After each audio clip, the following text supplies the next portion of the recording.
Bonjour tout le monde et bienvenue sur Gaia's Daydream. Aujourd'hui, j'ai choisi pour vous 3 threads d'horreur.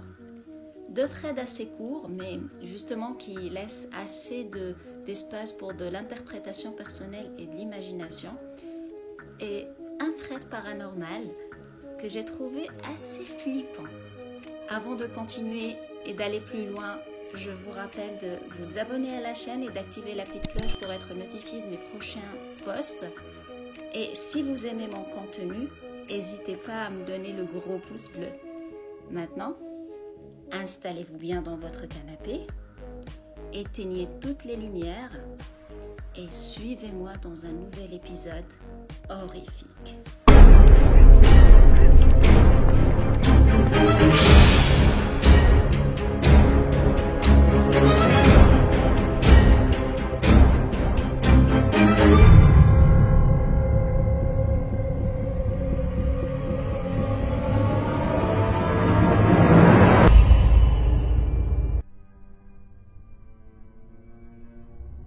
En 1997, alors que je n'avais que 16 ans, j'avais invité 2 de mes potes à venir passer la soirée chez moi.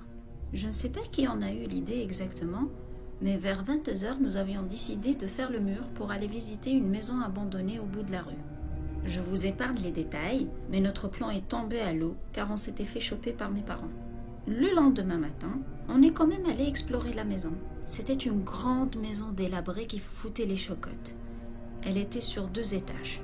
Au 2e étage, toutes les portes étaient ouvertes, sauf une.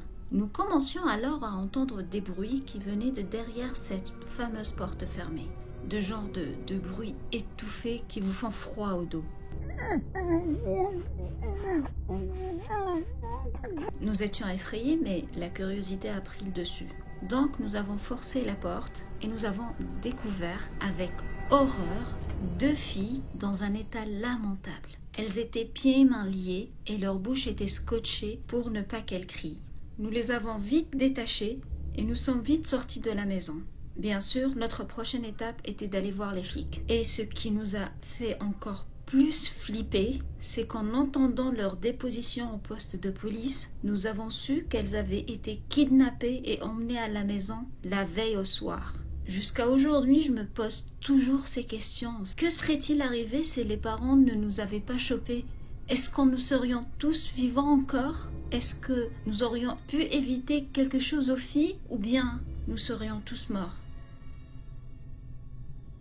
En 2010, quand je n'étais encore qu'un bleu, j'ai vécu une histoire pour le moins troublante. En fait, je m'appelle Ed et je suis flic. Un soir, j'avais répondu à un appel pour aller vérifier une église dont l'alarme s'est activée. Au fait, c'était une alarme qui s'active à la détection de mouvement. Le dispatch m'a informé que la compagnie d'alarme avait contacté le détenteur des clés, une jeune femme du nom de Carole, et qu'elle m'attendait sur les lieux. Alors que j'approchais de l'église, j'ai vu une voiture quitter le parking qui était autrement complètement désert.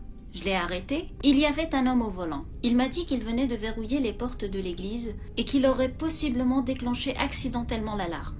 Un petit peu douteux quand même, j'ai entré son nom dans le système et le dispatch m'a informé que son nom était listé comme détenteur des clés avec Carole. L'homme est revenu à l'église avec moi et les portes étaient bel et bien verrouillées. Quand j'ai été rejoint par une autre unité quelque temps après, nous sommes tous rentrés à l'intérieur et nous avons vérifié que l'endroit était bel et bien vide et sécurisé. Il s'est avéré que l'homme accrochait des décorations d'anniversaire au sous-sol quand l'alarme s'était déclenchée, probablement par le mouvement des ballons. Tout était bon jusqu'à ce que je réalise... Attendez, où est Carole, la détentrice des clés que la compagnie d'alarme a contactée? J'ai demandé à l'homme s'il savait qui était Carole parce qu'elle était supposée venir nous rencontrer. L'homme avait l'air de réfléchir un moment, puis il m'a regardé et m'a dit « J'espère bien qu'elle compte pas venir nous rencontrer. C'était la détentrice des clés avant moi et elle est morte depuis environ 2 ans. » Ça m'a fait froid dans le dos d'entendre ça. Nous avons alors tout fermé et quitté rapidement après ça.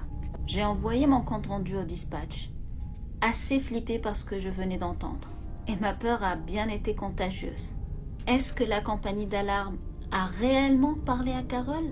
Y aurait-il eu un problème de communication entre la compagnie d'alarme et le dispatch? Tout ce que je sais, c'est que je ne suis pas restée pour voir si elle allait venir ou pas. Je m'appelle Sam. Quand j'avais 14 ans, j'ai vécu l'événement le plus traumatisant de ma vie. Un jour, mon père a pointé un pistolet sur moi et m'a forcé à creuser plusieurs tombes dans l'arrière-cour de notre maison. Il m'avait dit qu'il fallait que j'en creuse plusieurs pour ne pas savoir dans laquelle j'allais finir. Ce cauchemar avait duré 2 jours avant que je n'ai eu le courage de le frapper à la tête avec la pelle. Le coup l'avait assommé, alors je l'ai traîné jusqu'à son lit et j'ai mis à son chevet un tas de bouteilles de bière vides et un pack de cartons de coca dont j'ai enlevé 2 bouteilles. Je me suis ensuite empressée de boucher tous les trous béants dans le jardin. Et à son réveil, je l'ai laissé croire que rien ne s'est jamais produit. L'histoire s'arrête ici. On peut facilement se dire que le père était alcoolique ou toxico, et que tout ceci s'est produit sous l'effet de drogue ou d'alcool. Mais j'ai quand même trouvé culottée la réaction de Sam, et surtout le fait qu'il ait continué à vivre avec son père sous le même toit.